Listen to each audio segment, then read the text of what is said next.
I was born into a Hindu home. I'm going to die a Hindu. God's not going to punish me because He put me here.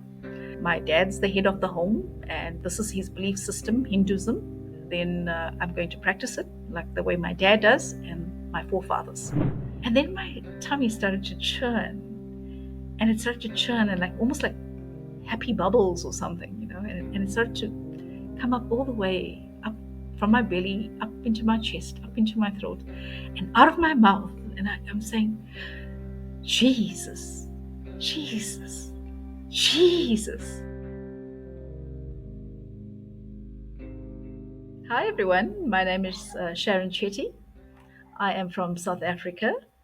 And today I'd like to share my testimony with you as to how I converted and gave my heart to the Lord. So I'm one of 5 siblings.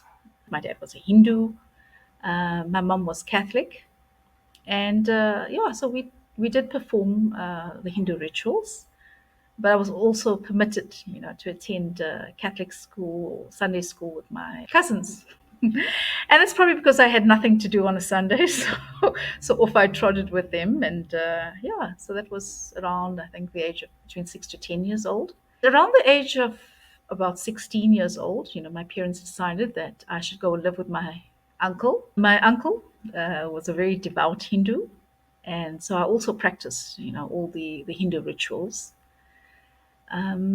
So when I finished my matric, I returned home to my parents, and I found that there was no religion going on, and so I started to enforce the Hindu rituals at home over my my parents and my siblings, and because I just felt that we needed to get very serious with God, and at that time also I started to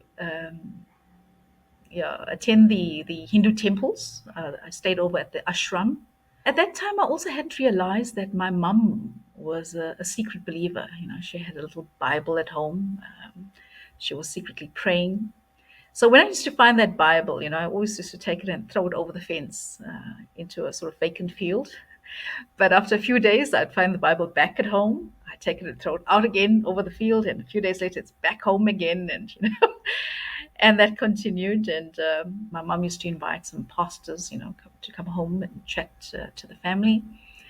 But I was very, very harsh with the pastors. I used to say to them things like, "No, I was born into a Hindu home. I'm going to die a Hindu. God's not going to punish me because He put me here." I would say things like, "My dad's the head of the home, and if this is his belief system, Hinduism, then I'm going to practice it like the way my dad does and my forefathers. So thank you very much, pastors, but sorry, this is the belief."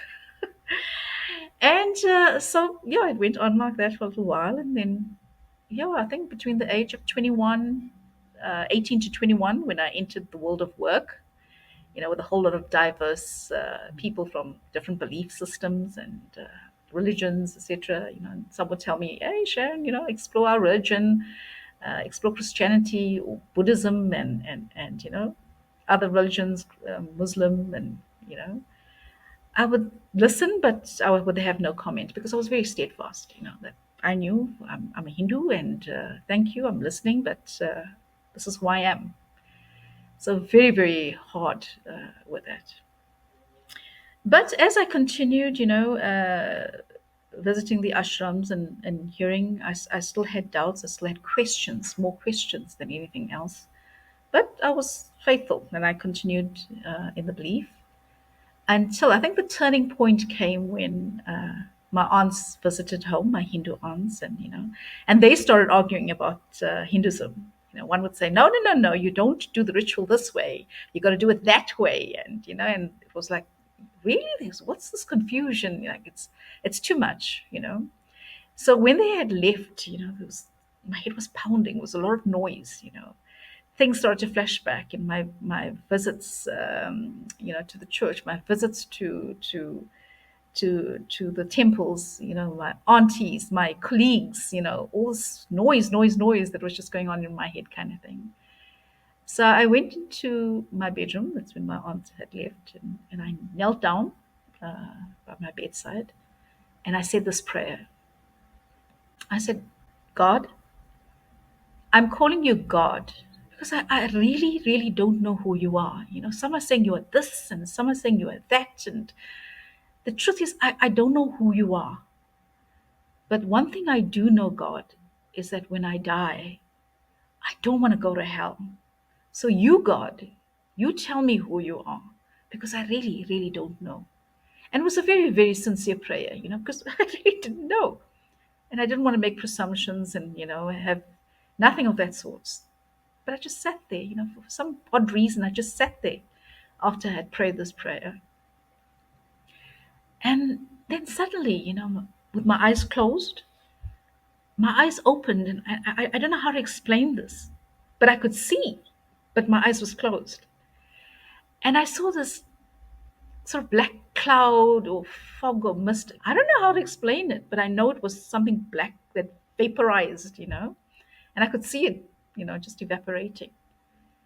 And then my tummy started to churn, and it started to churn and like almost like happy bubbles or something, and it started to come up all the way up from my belly, up into my chest, up into my throat, and out of my mouth. And I'm saying, Jesus, Jesus, Jesus.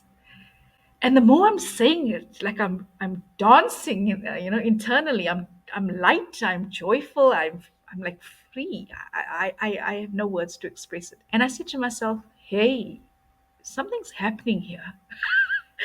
I can't explain it, but something's happening. And then I got up and I went into the kitchen and I said, Mum, tomorrow I'm going to church.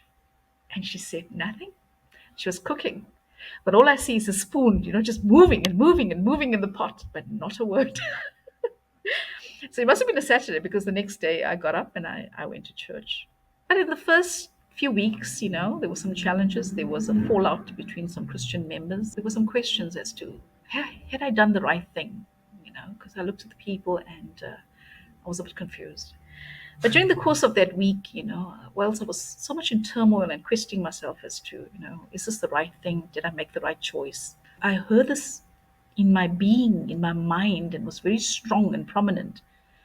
And this voice said, Sharon, did you become a Christian because of people or because of me? And I said, oh, that's true, Lord. Um, you are beautiful, you're good, and you're kind, and you're loving and gentle. I'm so sorry. And actually that was so pertinent, because then I realized that I shouldn't be looking at people. It is God who I needed to focus on. And man, Jesus is blameless. And what's it like, more than close on 30 years or more that I've converted.